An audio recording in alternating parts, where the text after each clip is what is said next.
Hello, in this tutorial, I will teach you how to turn off vacation mode on Etsy. So please watch till the end to properly understand the tutorial. And if you want to create an account on Etsy, you can use the link in the description and you may get discount and rewards upon signing up. So without further ado, let's get started. So first thing you need to do is to go to the Etsy website page, and right there on the top right, just click this shop manager button, and right here you will need to create first your shop online shop listing, and you will need to make your shop on the list.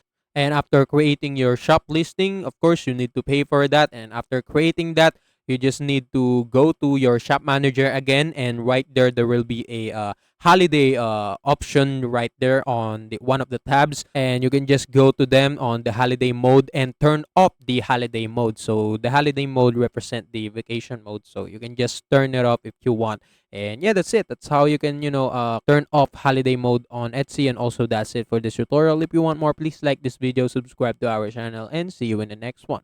Bye.